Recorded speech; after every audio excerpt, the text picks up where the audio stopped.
The sun is gone, you won't know for over 8 minutes. During those minutes, light still travels, then, utter darkness hits. What happens next is a silent, terrifying countdown to Earth's end. But the true horror wasn't the darkness, it was what happened after. And what you're about to find out is why almost nobody truly grasps the full, terrifying implications of those first few minutes. For exactly 8 minutes and 20 seconds, everything would seem normal, the sun's light would still reach us. Imagine looking up, seeing the sun, but knowing it's just a ghost, a final farewell from a star that no longer exists. Then, without warning, the light simply winks out, and the real nightmare begins. At that exact moment, gravity also vanishes. Earth, once bound, would instantly fly off into the cold, empty abyss of space. We'd be a rogue planet, hurtling at 30 kilometers per second. This sudden freedom wouldn't feel like liberation. Within the first week, Earth's average temperature would plummet to a horrifying minus 100 degrees Celsius. That's colder than the lowest recorded temperature in Antarctica. What I haven't told you yet is the part that makes everything worse. The oceans, our planet's lifeblood, would begin to freeze solid from the surface down, not slowly, but with terrifying speed. But even before the deep freeze, another silent killer would strike. Photosynthesis, the very engine of life, would cease immediately. Without sunlight, plants couldn't produce oxygen or food. This isn't just about plants, it's about everything. Every organism on Earth relies on the sun's energy, directly or indirectly. The food chain, our delicate balance, would unravel in mere days. Imagine the chaos. Global power grids would collapse, solar panels, useless, wind turbines might still spin, but without light, navigation and communication would fail, society would plunge into darkness. Infrastructure would fail, water pipes would burst, roads would become impassable. The sheer physical stress of the extreme cold would dismantle human civilization, brick by frozen brick. The initial 8 minutes of ignorance, then the sudden darkness, followed by a silent, bone-chilling cold that grips everything. But what about the air we breathe? That's another terrifying problem.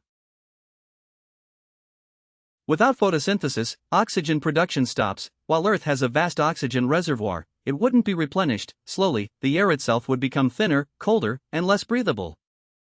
This isn't a slow apocalypse, this is a rapid, cascading collapse. Every minute, a new system fails. Every hour, a new layer of horror. The clock of human survival would tick down relentlessly. Within a few months, the oceans would be completely frozen solid, miles deep. Imagine a world where all marine life is entombed in ice. Even the deepest trenches would succumb to the cold. A few pockets of humanity might survive, for a time, perhaps in deep geothermal bunkers, powered by Earth's core, but resources would be finite, and psychological strain immense.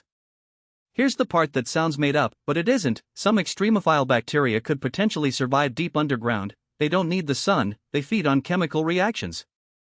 Surface life would be entirely gone. The once vibrant Earth would become a barren, icy rock, a vast graveyard of what used to be. The only light source would be the distant stars.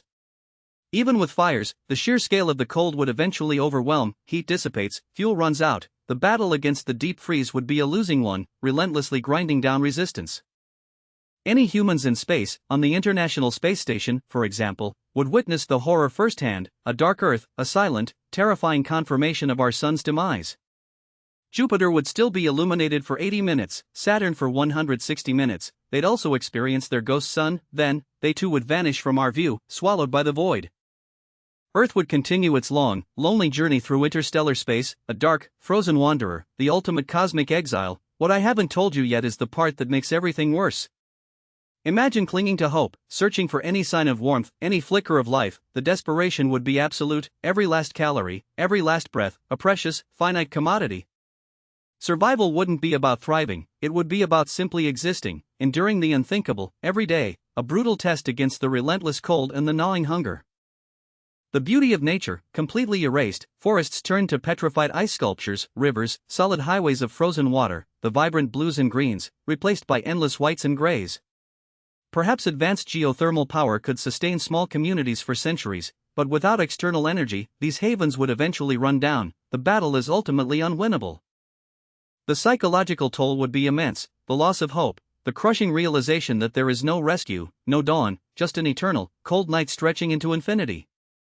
Navigation would become nearly impossible. Without the sun, celestial navigation is crippled. Earth's magnetic field might still function, but finding your way across endless ice would be a nightmare. All the energy we harness, from fossil fuels to renewables, ultimately traces back to the sun. Its absence means a fundamental end to almost every energy source we depend on. Even the moon would disappear from our sight, no longer reflecting solar light. It would simply be another dark rock against the blackness. The night sky would be profoundly changed. Earth, now a lonely, frozen wanderer, would continue its journey through the galaxy, a rogue planet, lost forever in the cosmic void, carrying its icy tomb of life. Millions of years later, Earth might encounter another star, but the chances of being captured into a stable orbit, let alone developing life again, are astronomically small. For us, it would be the ultimate end, not with a bang, but with a silent, freezing whimper, a gradual fading into eternal darkness, the most profound cosmic horror imaginable. There's one detail nobody mentions, and it's the most important one: our very existence is a fleeting, precious gift from this stable, nurturing star. We take it for granted every day. Could we ever prepare for such an event? Building massive underground cities powered by geothermal vents or nuclear fusion might prolong existence for generations. We would need closed-loop ecosystems, recycling every resource, generating artificial light, a monumental undertaking, pushing human ingenuity to its absolute limits. Perhaps even colonizing other celestial bodies might be an option, but even then, without a sun, those colonies would face similar struggles for heat and light. The sun's disappearance is a stark reminder of our cosmic vulnerability, a single, indispensable star, the ultimate source of all life and warmth on our planet. The sun is not just a light in the sky, it is the fundamental constant that defines our existence. Its presence is so ingrained, its absence is almost impossible to fully comprehend. This isn't just a thought experiment, it's a profound meditation on how utterly dependent we are on cosmic forces beyond our control, how fragile our reality truly is. It highlights the importance of resilience, of collective action, of finding strength in unity, even in the face of the most overwhelming, existential threat. Perhaps the greatest lesson is to appreciate the sun we have, to understand its power, to cherish the warmth, the light, the life it brings every single day. Even in the face of absolute despair, the human spirit would cling to the smallest flicker of life. The will to survive, to overcome, is deeply ingrained. What if humanity adapted? Evolved to live in eternal darkness, relying on bioluminescence and geothermal energy? A new kind of life, fundamentally different from our own. Innovation would become the only path forward. Every resource, every spark of ingenuity, would be dedicated to finding ways to generate heat, light, and sustain life. Our planet's internal heat, the last bastion of warmth, it would become our sun, our energy source, a final, desperate lifeline in a universe that has become utterly cold and unforgiving. So, the next time you feel the sun's warmth on your skin, remember its incredible, life-giving power, remember the 8-minute horror, and appreciate the star that makes our world possible. It's a reminder of our cosmic luck, our fragile existence, and why we must protect this precious, sun-kissed blue marble we call home every single day.